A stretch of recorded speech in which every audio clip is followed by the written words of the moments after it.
All right, what's going on? We are here back again at SolarCon 2023, and I'm here with someone that I've been wanting to connect with for a while. He's doing amazing things in the space, something that is much needed. We've got Mr. Cory Clark coming on the show with us. Thanks for coming on, Hey, Cory. thanks for having me. Stoked to be here. Yep, and Glad we ran into each other. Jump on a podcast, knock it out. Let's do it, man. I know. I actually caught him right before he's going to walk out the door, Yeah. just like, "Hey, do you want to do a podcast?" And Now we're here. We can do it, and we're like, "All right, Yeah. let's run it up." So, Cory, he runs the sales therapy. You are known as the sales therapist, right? Yes, sir. And that's the name of your company, Yep, too, yep, sales yep, therapist. Okay. And it's something that's, and we're going to talk more to this, but it's something that's a huge need in the industry. Yeah. I don't know if you would agree with this, but being in sales, like all of us have ADD, all of us, Definitely, we're all on the spectrum in some extent with ADHD. Definitely. I mean, really anybody, but there's definitely some of us that are like, I'm over here. Yeah, for sure. A lot more. Yeah. It's practically a requirement to be in sales, I think, is that you have to have some form of ADD. Yeah. But no, a lot of, I think it's a superpower in a way, in a lot of ways. But yeah, there's a lot of, I think, I've seen guys struggle with like addictions and sales and just, mental things going on, emotions. And so we're going to talk about that. But I want to hear like, what's your background, Cory? Why did you start, sales therapist, and how'd you end up in this industry? So really, really simply put, because I don't want to bore you, but I worked in sales all through my undergrad and then through graduate school. Always wanted to become a therapist, so I did. And it's been the best thing for me. Like I absolutely, that was always the vision. I always wanted to become a therapist. So for me, sales was a means to make money to pay for school, because grad school is freaking expensive. And I was always good at it, so I just stayed in it. That was the way to make money. And you were in pest control. I was in pest control pretty much, the whole time. Yeah. And I was always a pretty high performer. There's that noise there. Background noise. Time out. That's loud. You can chop it up, right? Yeah, we can Yesterday, they're like, there's no way they're catching what we're saying if that's going on. I know. All right, I think we're good. Okay. Some good time. Sorry for the interruption. Okay. So I was always a pretty high performer. Okay. What was your best year in pest? I sold like 300 accounts, so I was like nothing crazy, and I was fine. Again, it was just I needed money, and so that's why I did it, make money. So, but I also was at high risk of feeling more emotionally drained than I wanted to feel, and I stayed in it because of the money. But everyone, I'm here kind of struggling a little bit, feeling a little more emotionally drained, and still doing my thing, performing. But people were like, "Do your morning routines, be positive, like be grateful, like." And I was like, "Dude, this just not solving." Whatever this is, it's not quite solving it for me, just by doing these things for me. And noticing that this was obviously a common issue for other people too in the industry. And it always kind of bothered me, yada, yada. But I became a therapist, and I'm like, holy frick, dude, this is what the sales world needs. Yeah. And it's funny, I was seeing like 20 clients as a grad student in therapy, as a therapist, and then knocking doors at the same time. And then I was just like, put these two worlds together. Like, it was just like, it's a really interesting time in my life. It was like, and I just felt like I needed to do it. And so I ran with it. My sales experience started shifting as I created change with myself. And then that's kind of when the idea started of like, maybe this will work for other people. Yeah. And then after grad school, I just ran with it, man. Nice. So awesome. 4 years later, almost 4 years later, here we are. Thousands and thousands of clients later, here we are. Nice. So it's pretty cool, man. It's been fun. Yeah, it's good. And it's something that, like we're talking about, doesn't get mentioned as much as it needs to. And a ton of people struggle with it. So I'm glad there's more people. We were just talking before you hit record, there's more people, I think, now focusing on the mental side of things. Yeah, they are, emotional side of things, because I think we're starting to see more and more that people struggle with it. And maybe a lot of people that if we can help them fix, and you've probably seen this too, maybe have stories that they just have like some mental blocks, and they could be really good reps and masks, but there's probably a lot of people that just because they're out of the industry now, where they just have the tools and the resources. You get reps that are like, give sales a shot, and then they quit, and they kind of hold this weird resentment towards sales, like, oh, sales isn't for me, like frick sales, Yeah. You know what I'm talking about? Yeah. And it's and the whole reason they're holding that weird emotional resentment, which you shouldn't feel towards a job really ever, but they do towards sales because it brought out parts of them that like they've never really had to address. Yeah. Because sales is weird like that. It does that. But I think where the sales industry has done such a good job for years is the sales industry has always preached like work hard, grind hard, achieve, be the best you can be, right? Yeah. And that doesn't go away with this. Yeah. Like clients know that like when we start working together, I'm like, this isn't some crutch now you get to lean on and be like, oh, I have mental health issues, I won't perform. Yeah. Right? Yeah. It's like, no, dude, we're gonna understand and work through crap because it's good to do. Yeah. And we're gonna level up. Yeah. And we're actually gonna achieve more and work harder because we're alleviating some of these constraints mentally and emotionally. So that's the dope part, is that it actually isn't a crutch. It actually is an advantage. Yeah. So, sure. and more people are jumping on board and seeing it and getting, results and experience from it. So it took a little bit to get traction, Yeah. to be like, therapy is actually pretty cool. It's allowed. Yeah. Now you got other people in the space, right? We just talked about Jens. It's he's in it now too, and he's getting some traction too, and people are working with him. So there's other people now on the same train. Yeah. It's cool to see, and you guys are helping a lot of people. Yeah. But in solar, it's like we struggle with all these things. Not only we're on the doors, but it's a little bit different in pest control, where a lot of us are having to manage accounts, and I've unfortunately been through some bad situations with installers where they're not doing their job correctly. Yeah. And then the customer, like, all they care about, they're coming to me with their problems. They're not really going to the installer. Yeah. So it's just a lot of things that we can stress over in solar cells specifically. For sure. Like for you, why did you decide, or like with your therapy, I know there's a lot of therapy out there. Would you say that sales therapy, is it like different than what you would do with just like a regular client? Or? That is an interesting question. So I think sales is definitely like a net target niche, right? Yeah. Like, and it's very unique. And I think really my biggest problem right now in my business is finding the right people to scale with in regards to therapists. So I'm kind of at this point where so this is my last summer doing my business by myself. Come fall, I'm going to bring on more therapists to grow with and scale with. Nice. My biggest anxiety though has been like finding the right fit to grow with, right? Because of my sales experience, like I do understand what it's like to feel the pressure, to be there, to experience the ups and downs. I haven't sold solar, but I feel like I have now at this point. It's funny. Yeah. But like you're saying, like there is a lot of fluctuation. Yeah. You can find consistency, but fluctuations happens, right? And it's and when that fluctuation on the low end, do I trip out? Yeah. Do I say, oh man, this is going to crap now? It's like, no, chill out, And so I think being able to have experiences where it has been 5 p.m. and I don't have a deal yet. Yeah. And know those emotions, know the pressure, know that experience, and work through even those moments effectively. Yeah. It's like, I think it helps me a ton with my clients. Yeah. And so, because sometimes it is pretty sales specific, right? What we're talking about. Yeah. To where I've used that knowledge and tailored it to the therapy world. So, to answer your question in a very long way, it is a little bit different, but I use the same core principles to create change with my clients for sure. Yeah. Okay, makes sense.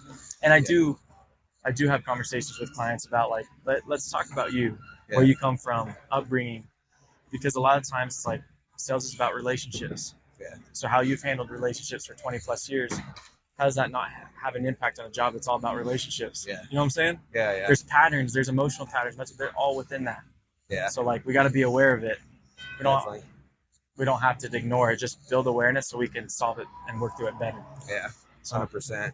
Yeah, and I'm no therapist, but I know for me personally, like we're both married, and it's like, if I have fight with my wife or issue with my wife or things are going on bad in relationships, it definitely affects me being on the doors out there too. It's like it gets in your head. Dude, 100%. So well, especially as like a husband, dude, I feel like all of us husbands just like, you feel this responsibility to make sure your wife's okay. Yeah. And when she's having a harder time, it's hard to be present where you're at. I know. Like if I know my wife's not happy with me, I'm like, I'll do anything to fix that first. I know. Yeah. Yeah, and this is a job where like it's important. You got to be in the right mental headspace for sure. Yeah. Door to door. But so like, would you say that people in solar, Do they have to realize that there's a problem? Is there like most of your clients, are they coming to you being like, yeah, I have, there's a huge need for it? Do you think in a way everyone needs therapy, or who is this therapy for? I think that's why I always do like a free call with anyone's interested in working together, because it's not always the best fit. Okay. Most of the time it is. Yeah. Right. But I do that call because I'm like, we have to make sure that it's a bit before you invest your own money to work with me. Like, let's just buy. Well, first we got to chat it up and buy. Like I want you to feel like you can connect with me, and that we're going to create change, right? Because we will, but the relationship has to be there. Yeah. Do I think everybody needs therapy to experience that? No, I do believe everybody needs to build self-awareness and understand themselves on a deeper level, which will create more change in regards to just things mentally. And therapy is one aspect to develop a very high increased self-awareness to who you are, your patterns, and then to be able to break from things that might be holding you back.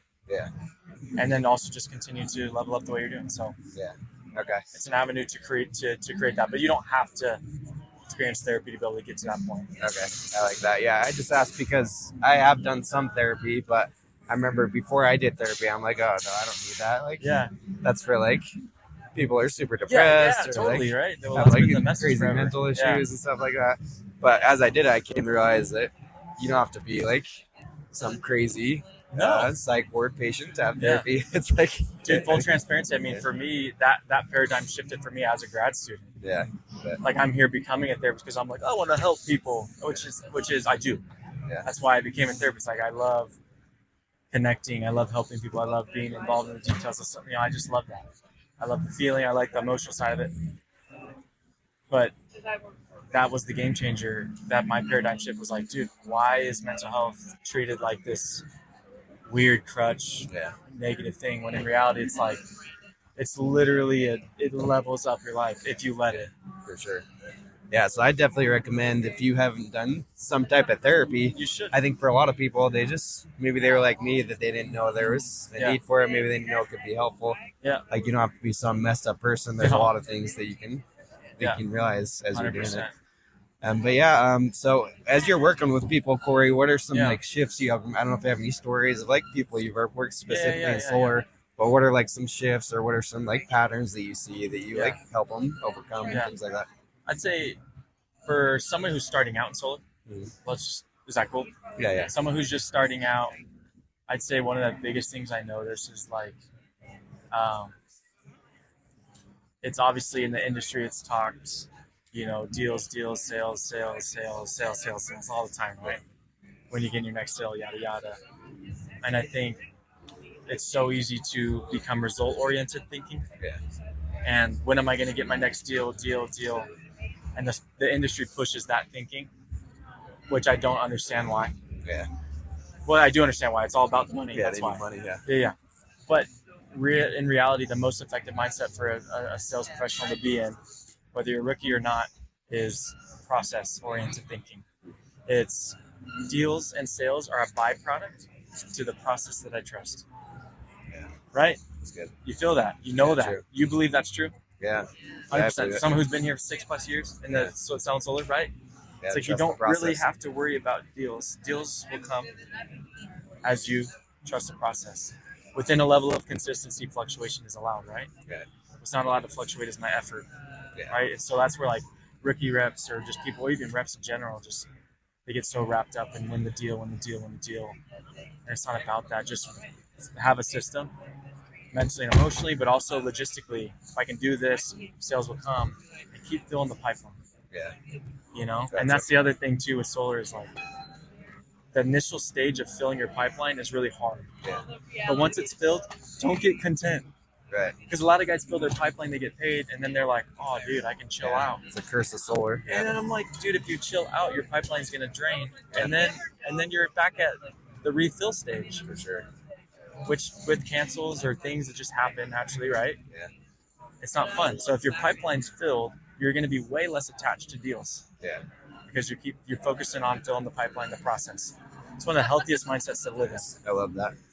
Yeah, and that's super important for new reps, especially like you said. It's so many times solar, we get these big commissions, and we talk about it all the time. Yeah.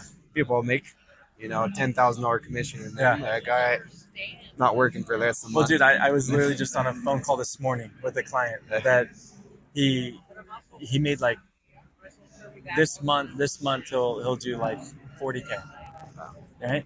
That's 40 grand. Yeah. This is the biggest month he's ever had in his life, right? Ever. And his biggest constraint right now is like, I feel like I feel so content. Right. And I'm like, dude, why are you like, content is a positive emotion. Content's like, I'm at peace with myself. I'm at peace, and I don't, because I'm like, bro, how old are you? He's like, I'm 24. I'm like, do you need more than 40 grand a month? He goes, no. Yeah. I'm like, because you don't, right? So of course 40 grand's gonna get you to a spot where you feel content. It should. Yeah. But I said, welcome to the club. Yeah. Welcome to, I was like, most sales reps never actually get to a point where they're feeling content. Yeah. I'm like, you just made it to a next level. Where you get to choose is, despite being content, I'm going to keep growing my wealth. Yeah. But a lot of reps, they experience the content, which is a positive emotion, and they chill out. Yeah. And then they're back, dude, and they're in the freaking, they're here again, and they're trying to catch up again. Yeah. Where I'm like, dude, you know how hard it is to get to a spot financially where you feel content? Yeah. It's not easy. And so I'm like, if you experience that, congratulate yourself and say, dude, I freaking made it. Yeah. And then keep working and push yourself and know that now there's a vision, there's purpose. Yeah. And you can keep making more money. Yeah. It's funny, the old school Isn't way. that interesting? Yeah, I think the therapy for like all the old school sales leaders was just like, they tell other guys to go spend all their money because they know they're not going to be motivated unless their bank account is at zero again. Dude, that actually is, it's like make a ton, spend a ton, then they're back, right? Where I'm like, dude, no. If you feel content, and I'm not talking complacent. Yeah. Complacent is like, I'm not really making that much, but whatever. It's not a big deal. I suck at it anyways. Yeah. That's complacent. Yeah. Content is I feel at peace, which can turn into complacency if you get lazy. Right. But if you're feeling content, congratulate yourself and keep working. Yeah. And recognize it's actually a good thing to be there. It's like you're actually in a whole nother percentage that most reps won't ever get to. Definitely. So with that rep, did you say, like, did he realize that mindset shift now? Yeah, that mindset shift helped him realize, because he was actually viewing content as negative. Okay. So I helped him see it was as positive. Okay. And now you have a choice. Because if you take the choice of, now I'm not going to work as hard, you will become complacent, and your pipeline will drain out, and you will be back at square one. It's like, do you want that? He goes, no. So realize you're content. Realize this is actually like a level up. Now you get to use your agency to choose what to do with that situation. Yeah. And so now he's like, all right, I'm going to choose to work. Nice. Good. So it's just a mindset shift, you know? Much better than the up and down. Yeah. Like so many people, it's just like they're content, and then they wait till the stress gets super high again. Dude, and it's just like then you live, I don't know, probably a lot. And everyone has their own, price limit to what content, where they'll feel content. But definitely. Yeah, well, something I wanted to ask you too as we start wrapping up here, Cory. I know this is a high intensity job, a lot of stress, a lot of anxiety. I've had like I was telling you, I had situations where I get calls from customers upset, and then of course we're dealing with stuff on the doors. People upset are coming to their doors. Yeah. So a lot of ways where we can have stress build up. Yeah. So what do you do with people? I'm sure it's something you see a lot. How do you help the people you work with deal with like the stress, anxiety? What are some tips you have on that? I'd say the biggest thing, one, is like try to pinpoint what it is really that's creating the anxiety. Like I'd almost say don't call it stress and anxiety. Okay. Call it what it is. Yeah. So like maybe it's I feel unwanted, right? Yeah. See how that's different than I'm anxious? Yeah. Or I feel out of control. Or like with the customer, I feel disrespected, or I feel misunderstood. Okay. Right? You see the difference? Just label it something different. There is a concept around name it to tame it. Okay. I like that. And calling it anxiety doesn't actually name it. So there's that process around like really trying to understand what's going on, and then label it can help you feel like you have a little bit more power and control over it to be able to work through it. Okay. So for example, if I'm on the doors and everybody's being cold towards me, right? Yeah. Which is every day. Yeah. Right? Actually, I have a whole mindset shift in regards to that. But I won't touch. I'll use. You put it in a nice way, being Yeah, cold. yeah. Where like, oh, that guy was a dick. Come on. Right. But if I'm So, like, yeah. for example, we'll use the example of like, if I'm on the doors and I'm feeling a little overwhelmed, and I start feeling, it's 5 p.m. I don't have a deal, and I feel inadequate. Yeah. Right. I call it. Someone would call it anxiety, but I'm going to call it what it is, and it's inadequacy.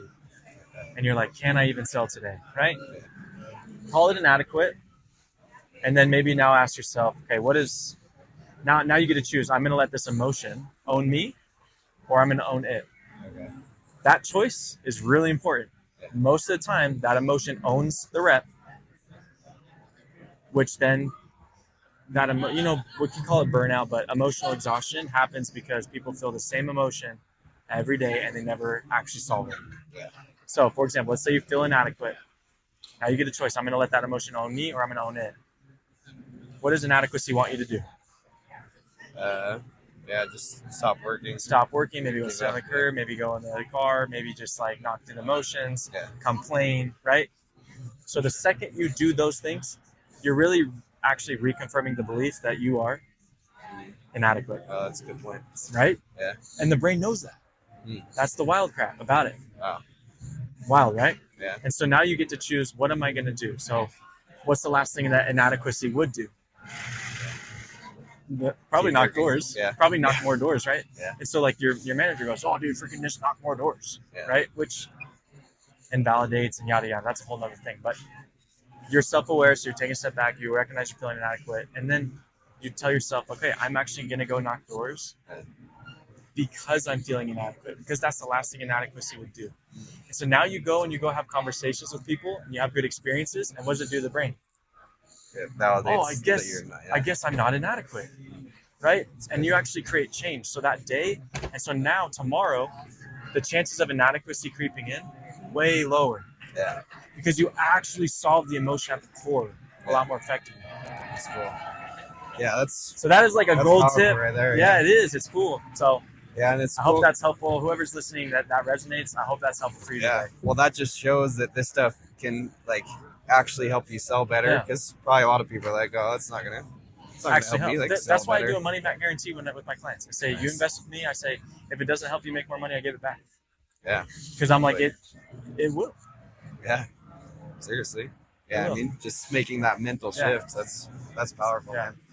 I like that a lot. And something I've always heard, I know we get like the Brian Tracy training where we're doing like the affirmations on the doors. Yeah. I like myself. I love myself. Got the best job in the world. Is that something you talk about too? Is that therapy, or is that like? There's a concept around it. Like positive affirmations. There's value to it. It's a proven concept that can work. Okay. It's gonna work best when there's self-awareness. So same example, if I'm feeling inadequate, maybe my positive affirmation is, look, I know I'm feeling inadequate, but I know that that's just because I'm feeling it doesn't mean I am it. Yeah. See? So it's like me knocking doors and actually working hard actually is what shows that I am adequate. That's what I'm going to do. It's a positive affirmation, but it's tailored to a core constraint. Okay. So if I'm just waking up in the mirror and I'm like, I'm strong, I'm brave, could it help? Sure. But most guys look at that and go like, I've been doing that. It doesn't really feel any different. That's where if you can understand what's going on and then use an affirmation or something that solves that core constraint, typically it'll hit a little harder and actually create change. Yeah. Is it important to do this stuff, like actually vocalize it? Or if I'm just thinking as I'm on the doors, I'm a big pro into like vulnerability. Yeah. Like being real, being vulnerable. I mean, like even if you chat with Jens, me and him have had we're the only two in the space doing this, right? And full transparency, I was really the first one, right? Yeah. And so when Jens came in initially, I was like, oh, someone's here, feeling jealous, feeling threatened, right? Because he's got some connections that I don't quite have, and yada yada. Yeah. And I'm like, dude, I can either let this own me or own it, right? Yeah. And so one of the first times I met Jens, I was vulnerable and I shared that with him. Right. I said, hey, dude, part of me has felt this way, and I don't want to feel this way towards you. Yeah. And ever since, we're homies, dude. Nice. And there's there's not a part of me that feels threatened by the guy. Nice. There's not a part of me that feels jealous of the guy. But it's because I've worked through the emotions that have naturally creeped in because I'm human. Yeah. Right? That's good. And there's 100% room for both of us here. Yeah. Yeah. It's just silly to think there's not. Yeah. That's what the brain does, right? And so I'm very big into being real, being vulnerable, owning your truth, be aware, and just be real. Whereas the sales space, sometimes it's be fake. Yeah, that's cool. Put on the front, That's awesome. Yeah, practicing what you preach. I Yeah. like that. Yeah, that's cool. And well, yeah, another question is just to wrap up here, Cory. This is like for me personally, I struggle with like I'm a people pleaser. So I'm just thinking of like a personal thing I went through in my career where I was in a situation where I don't think like I probably should have moved on, different company, got in a different situation, but because I'm such a people pleaser, I like stayed and just was hoping working out. So I don't know if you've seen that in people you're coaching where it's like maybe they should move on, but they're nervous too, and they're just like I struggle with being decisive and things like that. Yeah. So what would you say for someone like that, or what advice? If I could go back and you're coach me, I'm like, man, I want to leave, but I don't want to offend this person. And like, so I'd say the big thing would be, first of all, obviously you've proven yourself to be, a high performer in this space, right? Yeah. And so I think there's a people pleaser. There's a lot of us in the space that are leaning towards a people pleasing realm. Some of the best sales professionals I know are, because your ability to connect and be real, or just love somebody and help them feel loved and valued, is high, right? Yeah, I'd like to think so. Yeah. And so a lot of people, when they'll talk to you, they do feel loved and valued. So that's like a positive trait to have. Okay. But you are right in the sense that sometimes it's like, I don't want to step on their toes. I don't want to be, I don't want to, like you're doing what's best for them, but maybe not what's best for you. Yeah. Sacrificing your needs for the sake of someone else. Yeah. And I'd say having the ability to have hard conversation, that's where vulnerability is such a true principle. Yeah. Because vulnerability is the ability to communicate at your core what's going on without offending somebody, right? Yeah. So it's like in that situation with when you want to leave, vulnerability would look like, we'll not say your manager's name, we'll just call him Jimmy. Yeah. So say, hey Jimmy, I'm really having a hard time. Like I'm part of me is coming to you right now. I'm not sharing this to complain. I'm really just sharing this to get this off my chest because it's weighing on me. I really value our friendship. And there's nothing more, like I really care about our friendship. Part of me is really feeling uncomfortable though, because I also have this part of me that is like entertaining this idea of leaving. And it's hard because like I care about you, I care about this company, but then I also like feel like something's pulling me here. And I'm having a hard time with this decision. See that? That's good. Yeah, and they can't be mad about that. No, they can't be mad at that because they're like, okay. They might try to persuade you to stay, but they're going to see you as real. They're going to see you as a human, right? So a lot of it's like, can I increase my ability to communicate and show myself where I'm really at and be loved anyway? Yeah. Because your fear might have been, man, he's not going to love me anymore, respect me anymore. But in reality, if you get real and vulnerable like that, actually only what you will get is love and respect. Yeah, true. Whereas the sales space, like, don't show that side of you because you'll get, oh, dude, you're freaking wussy, whatever. Yeah. And in reality, like, no, dude, you'll get more love and respect by being real. If you can communicate it the right way. And that's why I say complaining is not vulnerability. Yeah. There's never a space for complaining. Yeah, and you don't have to burn bridges. Like I wish I would have done it more like that. I felt like I tried to do it in a way, but unfortunately, still people get offended. Dude, and sometimes no matter what you do, you can only control so much, and you did. Yeah. But yeah, no. So I think that's good too, because I know people have anxieties with maybe like I talk to people who are at companies where leadership is just like drawn into it and things like that, and that can cause a lot of anxiety too at times. So important to manage. Well, Cory, I know you got to get to dinner here, but if people want to hear more about what you're doing and potentially work with you, what's the best way to do that? Just follow me on Instagram. So that's the big thing. I post free content every day. I'm not about just posting. Here's just enough to make you curious. I love giving value and actually providing value. Cool. So I try to post content and create content that's valuable. Sweet. So follow me on Instagram. I do a free call with anybody interested in working together. Super chill. I'm happy to help even in that call, but most of the time it makes sense to work together, so we do. Sweet. But the sales therapist.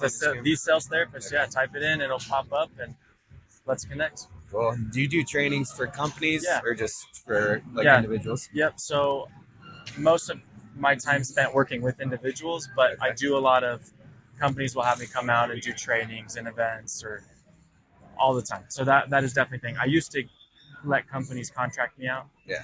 Right now, just because of scalability issues. Yeah.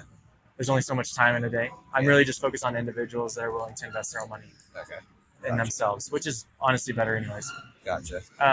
But with companies, I do come out and do trainings and events. I'm always down for that. Sweet. Okay. And then if people want to work with you, what's like the length of time that you typically work with someone? Yeah, that's a great question. So I typically do, so you get like access to like my online course. So I have a whole online course content that you get access to. Yeah. And then I do 8 sessions. Okay. So it doesn't have to be like 8 weeks in a row, but you get access to 8 sessions. And then I let every client have access to voice message me in between sessions, because long-term change in the brain happens with how we handle in-the-moment distress. Yeah. So instead of like struggling, booking a call and it's 4 days away, now we're talking about a problem that's 4 days ago. Yeah. We can actually like, hash it out in the moment. So nice. Yeah, that's awesome. And we rock and roll. Once we get started, it's like, let's do this thing. Yeah, that's cool. And like we talked about, I know your guys are getting better sales results too. So guys, it's not just about the sales training. You got to focus on the mental side. And I would argue that that's sometimes more important. Sometimes we almost have too much sales training and not enough of the mental stuff. And that could be the key that we're missing. So definitely hit Cory up. And if anything, shoot him a DM. Let him know you appreciated him for coming on the show today. And thanks again for coming with us. We'll have to have you on in the future too. Yeah, absolutely. Thank you. I appreciate it. All right.